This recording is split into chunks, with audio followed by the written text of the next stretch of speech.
Welcome to Date Yourself, the podcast. I'm your host, Amber, and no matter if you're married or single, I think the world would be a better place if we all dated ourselves.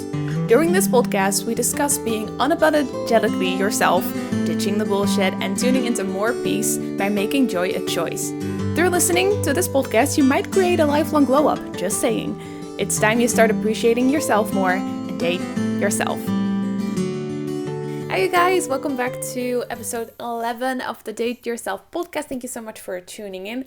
I want to talk to you about all the unspoken rules that we feel like we need to follow, but we actually don't really know what they are, but still we feel the pressure. I also want to talk a little bit about Instagram, how a lot of people are not enjoying it anymore, and how the mental prisons of society keep us in this mental loop of shoulds, of I should be like this and I should be doing that. How do you get out of that should machine, that mental prison, and just enjoy the things that you want to do? Come back to yourself, to your intuition, and follow what feels really good to you. So I recently had a beautiful client session, and my client was like, after this session, I feel like I can easier feel what I need, what I think, kind of speak up easily because I'm so tapped into me, myself.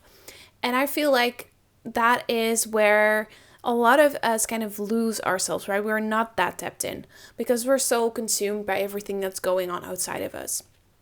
And I also watch the news and TikTok and whatever. Also, on TikTok, I saw this genius TikTok from Brianna. I will link her TikTok below. She's a content strategist.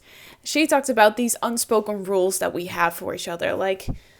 Men need to show more emotion, but if they show too much emotion, then they're too feminine, right? Or if you're starting a business, it needs to be successful. Otherwise, you should not show it because that's cringy. Or we should all have this beautiful car and this big house, but if you show it off too much, you come across as a capitalist and flexing, and that's also cringy. So find a way to show it off. Otherwise, you cannot prove that you have it. But don't show it off too much because then you're flexing, right? So I thought that was a genius TikTok just to convey how many weird rules there are for us that we don't really talk about, but we kind of assume, right? I felt that pressure of having a successful business and what I was going to show about it in the beginning. And I'm like, why? Because if you have a business, you have to start somewhere. You need to share it, right? It doesn't have to be perfect. And then there are all these influencers who are influencers as their job. And so yes, their content looks perfect, but that's because they have the marketing skills and the photography skills, and they know the angles for their pictures so their bumps stick out the best way, right? It's not realistic. It's their job. But we as quote unquote not influencer, I wanted to say normal people, but nobody's normal. So not influencers. We're just whoa, why does my life not look like that, right? It's their edited picture that we compare to our, maybe stressed morning, right? Going to work in rush hour and making a mistake or whatever. And so I just realized that we have so many mental prisons and we're not even liking Instagram anymore. So I talked to my friend, Queenie. We talked about Instagram back in the day, how it was so different. And we were like, yeah, I probably followed you through a travel hashtag or something. Because then I was sharing more my photography skills through travel pictures, right? And so she did a poll because she is a journalist and she writes beautiful articles, by the way. You should definitely check her Instagram out. It's at The Poor Londoner. I will also put it in the description.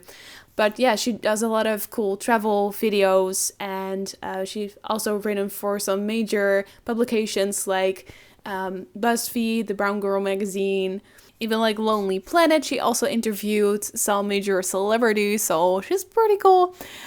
She was doing a poll on her stories about if people were still enjoying Instagram. And most of them said they either don't care or they don't like it anymore.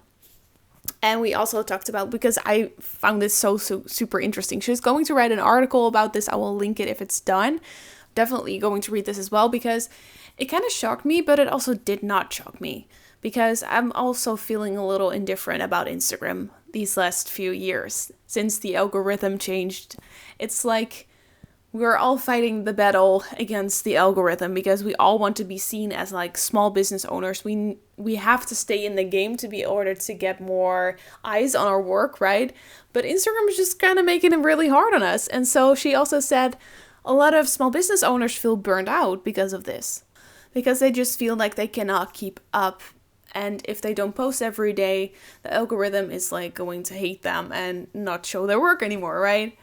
She also said that some people say they enjoy the interaction with others, but no longer enjoy posting. And so most people want to quit Instagram or don't care anymore. And they don't like posting, but they do like the interaction part of it. And so I think that tells a lot about the content that we're consuming, right? We're kind of like, what does it even matter if I'm going to put my picture up here? And there's also a lot of opinions about it being this really me space, right? Because we're all trying to get eyes on our work, or if we're influencers, right? We want to get more followers because then we'll get more brand deals and stuff like that. So it's more a me game. That is also pretty unfair because you have to post so much, right? So if you feel me, let me know. I'd love to talk to you about this as well. I also set the intention this year to have more one-on-one interactions with people in my space, either through DMs or like doing network stuff or workshops or whatever, because I feel like that kind of interaction is way more important. It's the real connection. Like posting a video on the internet can get some traction, but we're not really engaging with it anymore because so many people are making the same thing. And I would actually love to know what you think about this as well. If you're feeling the same, also like I don't really care about Instagram anymore. I'm not sure if that's the same how you feel about, for example, TikTok. And then you also have like long form content like this, like a podcast or YouTube. I know that I enjoy listening or watching this way more because it feels more personal in a way. So I'd love to know your opinion about this. But this made me think about those unspoken rules and kind of this mind prison that this culture creates. And yes, we're aware of the mental impact of social media. Like the anxiety and depression rates and suicide rates have gone up so much through the use of social media, which is so disturbing. But still, I think that we can take way more care of ourselves, even though we know this, right?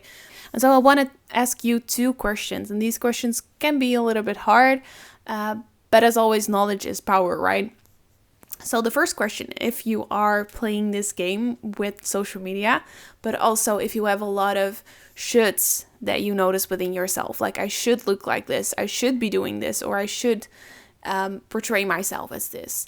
If you have a lot of shoulds, thoughts in your mind, you're probably also playing this game of comparison, right? Of trying to appeal in a certain way. Who are you doing that for? Who are you playing the game for? So again, no judgment here, just curiosity and compassion. Because we all want to fit in. We all want to belong, right? And then the second question is, what kind of mental prisons do you have? So what are those shoulds? Because if you know the shoulds, you can find a way to let go of those shoulds as well. Because how amazing does it feel to know that it's not necessary to worry so much about those shoulds? And so what I do within my coaching work is that I take you out of the mind. So we kind of tune out the shoulds and we really drop into what it is that you need, what it is that you want. And so you can hear yourself crystal clear.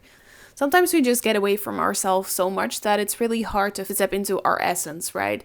I call it the soul. I call it the soul voice. It's really hard to hear ourselves, right?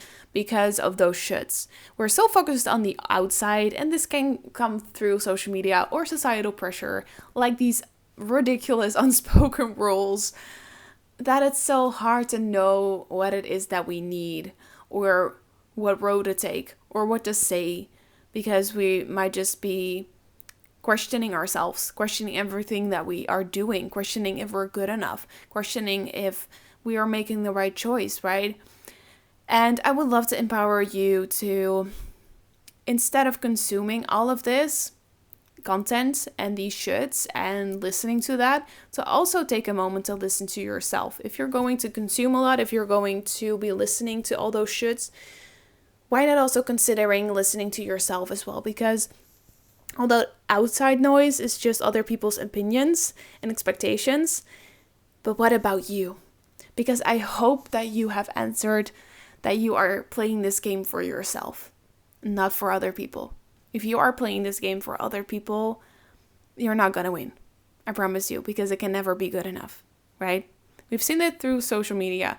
Like first on YouTube, if you look back at the OG YouTubers, how like funny and awkward those videos were compared to how it now is, right? Like high pressure needs to be perfect.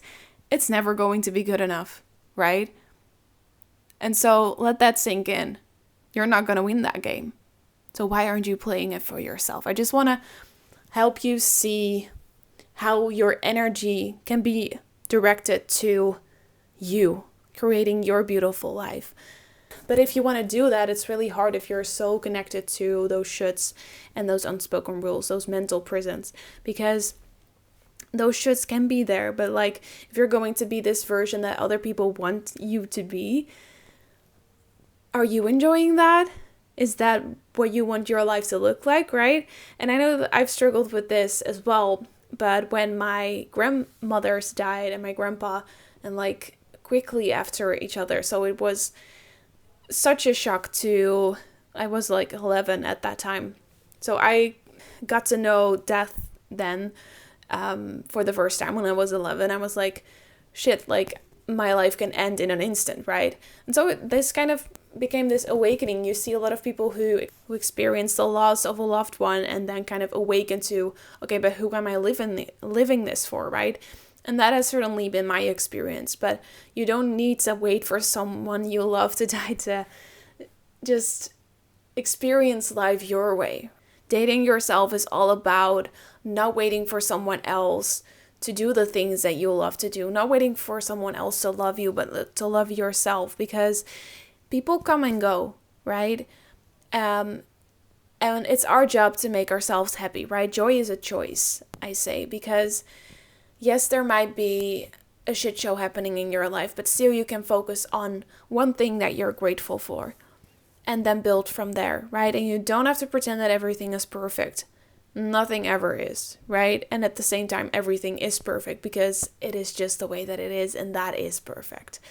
And so the pressure that we put on ourselves is just too much. The pressure that society puts on us is just too much. Those should go out the window, right? Who are you playing this game for you? And so what is it that you need? What is it that you want? Can you come back home to yourself so you can feel what that is? So you can let go of that pressure. And you can just relax in this moment right now to feel like, okay, I'm doing good enough. I'm okay right here. And we're going to be taking it one step at a time, right? And I will feel within my body what I need, what I want to go for. I will feel the inspiration come and then take action on it. It doesn't have to be perfect right now. If the moment is there, I'm going to take action on it. I will know then. It's about trusting yourself. And this is such a big process, but I would love to help you in that process. This is what I do through my coaching, right? To connect you with yourself and to know what it is that you want, what it is that you need, to feel it within your whole body. And so I think that the world would be a lot happier if we had a regulated nervous system, which means that you feel good enough, that you can relax in the unknowing, that you trust yourself. And so this is what I do through my bundles that I sell. So I have the confidence and worthiness bundle, where I dive deeper into what are your subconscious beliefs about yourself that make you feel not worthy or not confident.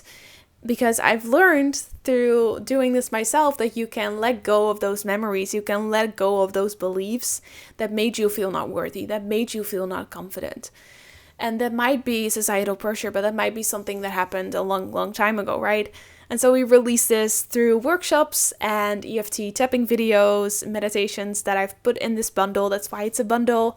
And so you really get a lot of content in there. But I also have created a free bundle, which is the Glow Up bundle, for a little glow up moment where you get also an EFT tapping video, some journal prompts to let go of your critique voice, so the nagging voice that says that you're not good enough, and then also a beautiful meditation to experience what it's like to really come home within yourself. So that one is for free. I've also linked it in the show notes. But if we all had a regulated nervous system, which means that you are relaxed, you can trust yourself, people that have experienced a lot of trauma, a lot of stress, they have an irregulated nervous system. And I feel like through all the media that we're consuming and all the stress that we're taking on in this society and all the unspoken rules and all the mental prisons, that creates a lot of unregulated nervous systems. And so if we all have a regulated nervous system, we would all be so much more compassionate and loving and relaxed with each other, right? Which means that we create healthy environments where there's a lot more compassion and we can hear each other because we're not rushing, we're not competing, we're not playing this game of who is more perfect on the internet, right? It's about tuning into what we need and then setting boundaries and taking good care of ourselves, basically dating ourselves, right? So if you're on that journey, I commend you for showing up for yourself, to just tune out of the should storm and to just live the life that you want to live. So this was your reminder today to tune in and to tune out of those shoulds. Know that you're so worthy, know that you're so good enough already, and take it one day at a time, okay? It's tough out here, I get it. So babe, it's not you, it's society. Love you guys and speak to you soon. Bye.